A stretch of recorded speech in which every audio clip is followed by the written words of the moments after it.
Good morning. Welcome back to my channel. If you read the title, then you know that I have some kind of heartbreaking news to share. I shared this on my Instagram and my Facebook, but a lot of you have found my YouTube channel from a couple of different ways. A lot of you have found me from Simzia because I showed how to do my shots from home. And that is just a part of my health journey. And a really huge part of my life is Beautycounter, a safer skincare and makeup company that I have partnered with for 5.5 years. And I have built this beautiful organization and a community of like-minded women. And I can kind of go into the backstory a little bit, but essentially we found out on May 6th that Beautycounter will not be operational until likely Q4 of this year. And when they do come back, we are very uncertain of what the structure of the company will look like. Like, will we still be building teams? Will it still be direct sales or multi-level marketing, or will it be more like an affiliate program? And I have built a livelihood with Beautycounter. It is a significant source of income for my family, along with a lot of other things that I do. I'm also a registered dietitian.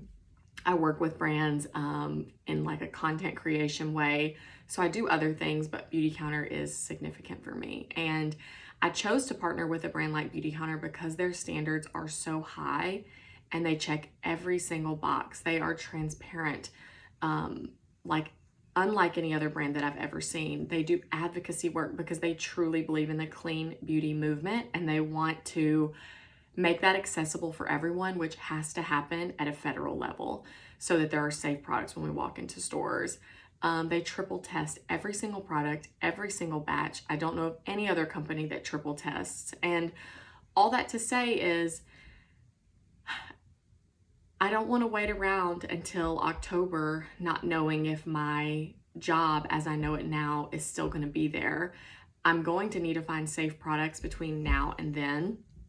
And I feel a really huge responsibility to find safe products for my clients. I have a huge client base that trust me, that love Beautycounter, and that trust my judgment. And I don't want to make any rash decisions during this time because it's been really emotional to kind of like lose your job overnight and something that you've worked so hard. And it's such an integral part of my life. Like, a lot of people hear the word Beautycounter and they probably see my face. Like, it is who I am, or it has been for 5 years.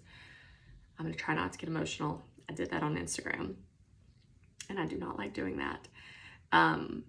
But I feel this giant sense of responsibility to help you find safe products and something to swap over because you've trusted me for this long, and this community that I am a part of and have built.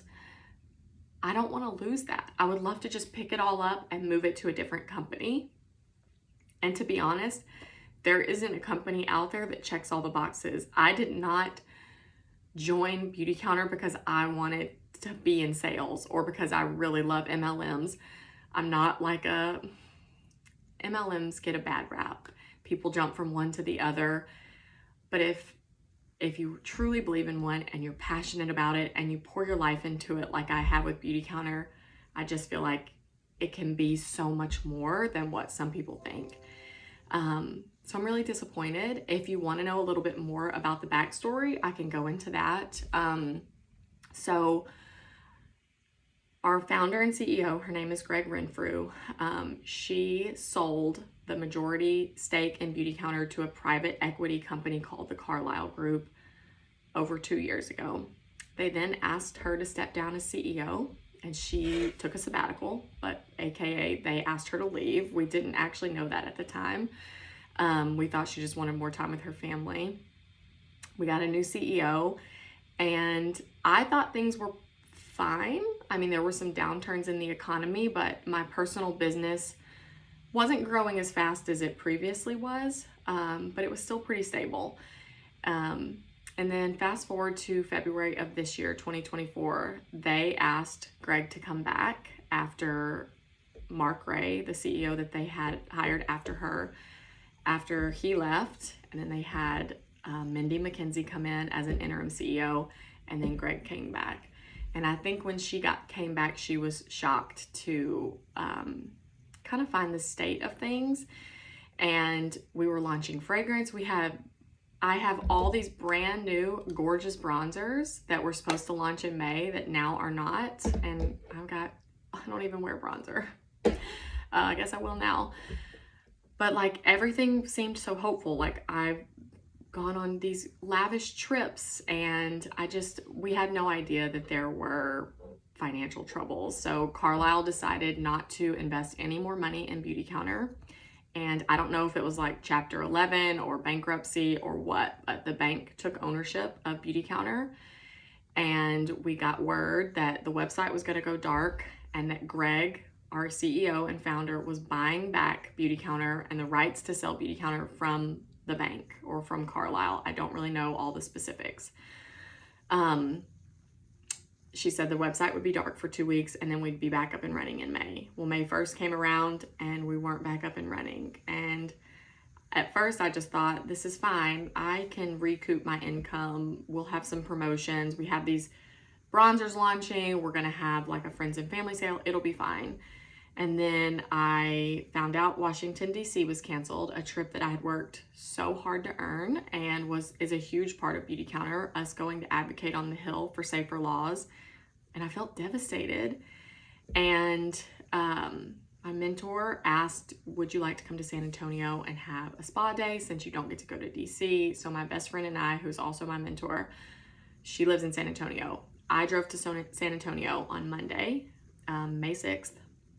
And there was a last minute call with Greg, our CEO.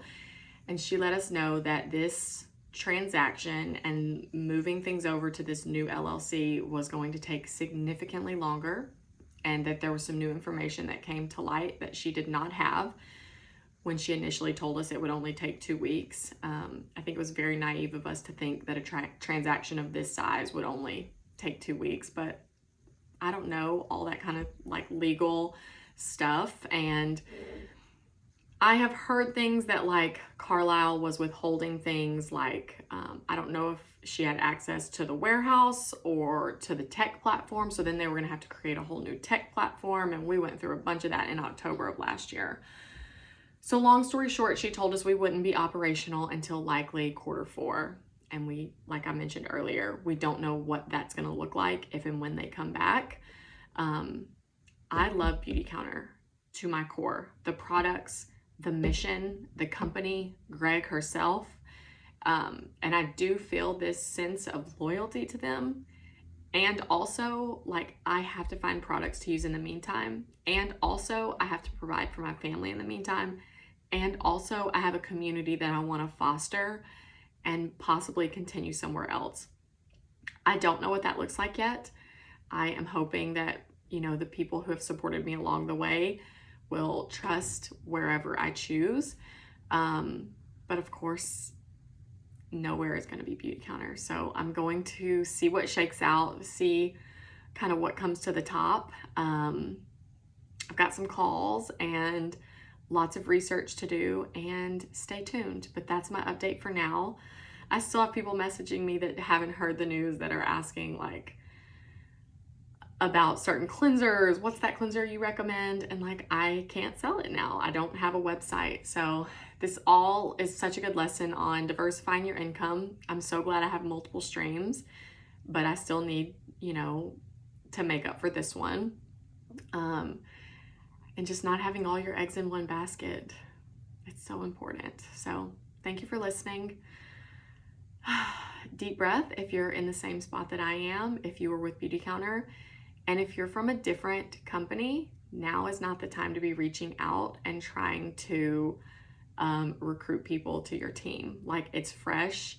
We need to kind of get our sea legs under us and get our bearings and figure out what the next best step is. But I will tell you right now, the people who are reaching out, like sliding into my DMs, sending emails, it puts a bad taste in my mouth for those companies. So those will probably be the ones that I don't go with. It's a time for compassion, and you know, I really want to find a company that has some stability. So anyway, thank you for listening.